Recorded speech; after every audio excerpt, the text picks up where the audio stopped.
Well, good morning, YouTube. This is Chuck, and it's Monday, September 4th, Labor Day, about 9 o'clock in the morning, and I'm sitting out enjoying the cool morning air on my back patio, and this is my view.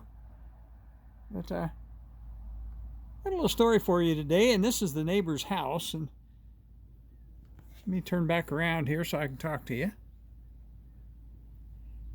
Now, there have been a number of people live in that house since I've been here. I've been in my house for 47 years, and that house has changed hands a number of times. It originally was built by a guy named Roy, who actually moved down here from Detroit, Michigan, and he used to tell me he lived there for quite a while and ended up moving to Texas, and I'm sure he's long gone now. He was an older guy, but Roy was kind of interesting. He ran a little trucking company right in downtown Detroit, and he used to tell me stories about how he used to have to pay off the local mob protection money to allow him to remain in business. And when I was building my addition on my house, the addition behind me here, that it's 2 stories tall, and I built most of it myself. And when I was putting a roof on the 2nd story, old Roy used to show up every day I had off that could work on it. Old Roy'd show up like he's being paid and help me put the roof on it. And I was carrying 4x8 sheets of 3/4-inch plywood up a ladder to get it up there, and boy, I couldn't do that anymore either.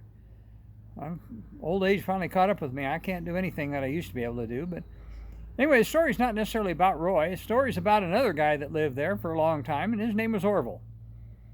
And Orval was a good neighbor. He was a little bit of an eccentric guy. And he's one of these kind of guys that could just never sit still. He's always out doing something. There'd be times that I'd get up early in the morning before daylight and happen to glance over there, and I'd see a flashlight down in his bottom yard, and he'd be down there with a headlamp on pulling weeds before daylight in the morning. He could never sit still and always doing something. But the story I want to tell you about Orval, and I think it was kind of a funny story, is right next to me. I'm going to spin back around so I can talk about it just a little bit. But as you can see, the house sits a little higher than mine, and that's the garage right there. Well, on the other side of that garage, that's a 1-car garage. On the other side of it is a deck. And the deck is pretty high off the ground, and there's no stairway down to the ground. So the only way to get to it is to go to it from inside the house. Well, one morning, right about daylight, my phone rings, and it's Orval, and he's whispering to me. He says, "Hey, Chuck, you got a camera?" And I said, "Well, yeah, of course I got a camera, Orval." And he says, "Well, bring your camera and come over here to my front door real quiet like. I got something I want you to take a picture of." Okay, I can do that. So I got up and got dressed and went and got my camera and walked around to Orval's front door. I don't know why he was whispering to me, but anyway, he was. And so he meets me at the front door. And so we go inside his living room. And on the other side of this window, his picture window on his living room, out on his deck, there's an animal. And Orval says, "I have no idea what this thing is. I've never seen one before." Well, what it was, folks, it was a Coatimundi. And a Coatimundi is, I think they're related to raccoons, and they kind of look like a cross between a raccoon and a monkey. And they have a long tail, striped tail, but they're pretty common in southern Arizona, but not so common up here. But every once in a while we'll see one up here. Well, there was a Coatimundi on his front deck, and it was right on the other side of his picture window. And so I, looking at it and got some pictures of it for him, and we watched it, and it walked over there's a tree right alongside the deck, and it jumped over to the tree and climbed on down. So anyway, I explained to Orval what that was and told him I'd get pictures for him. And of course, that's a long time before digital pictures. That was all film camera. And so anyway, what it turned out to be is there's a little corner up there between the house and the garage, and the far wall of the garage where I just showed you.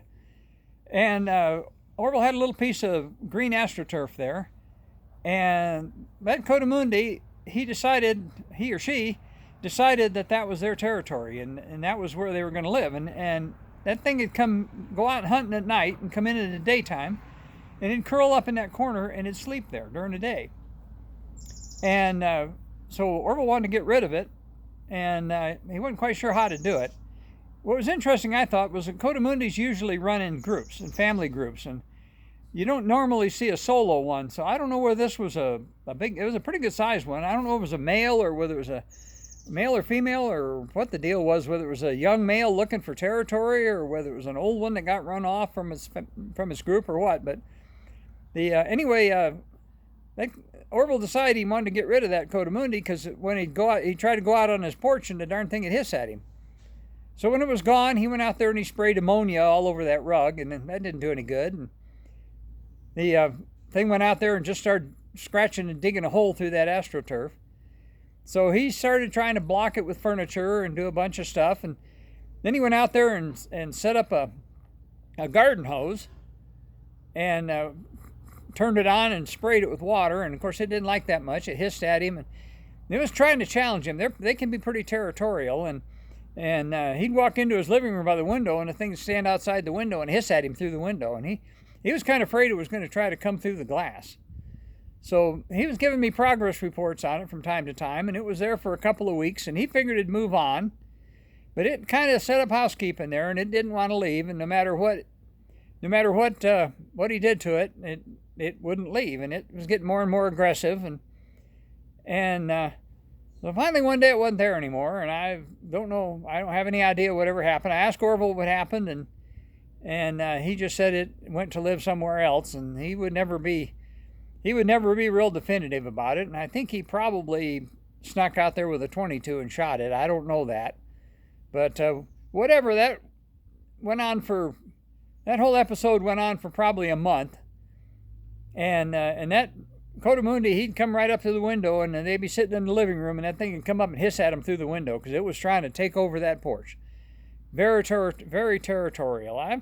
I've got some other Orval stories, but I'm gonna let it go at that one. It's been a while since I've been able to wrap my head around sitting down to do a video. I tried to do one the other day over at the park, and as soon as I got set up and got ready to start talking and trying to get my thoughts together, the sky opened up and started raining on me, and I thought that was an omen. I probably shouldn't have done that. So I haven't posted anything for a few days since I got back down off the mountain, and I put up a short about a chainsaw, and it hasn't done real well. And so I'll get this one loaded up, and I'll come back with some other Orval stories. I got a few of them, but I figure Orval and the Coatimundi, that'd be interesting enough for right now. And if you don't know if you've never seen one of those, you can look it up on Google, and they'll show you what they look like. And like I say, it looks kind of like a raccoon with a long tail, kind of a cross between a raccoon and a monkey.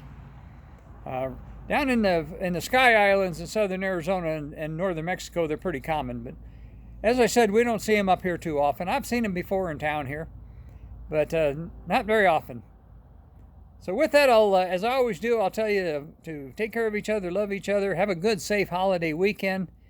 I'm going to try maybe go down and try to get some videos of the traffic in town, because this place gets really, really busy, and everybody will be going back home today, and it'll be bumper-to-bumper traffic through town. It's kind of interesting. I'm glad I don't have to be involved in that.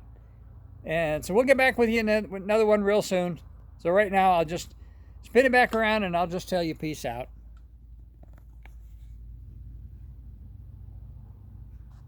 Beautiful, calm morning this morning at temperatures in the low 60s, and just a nice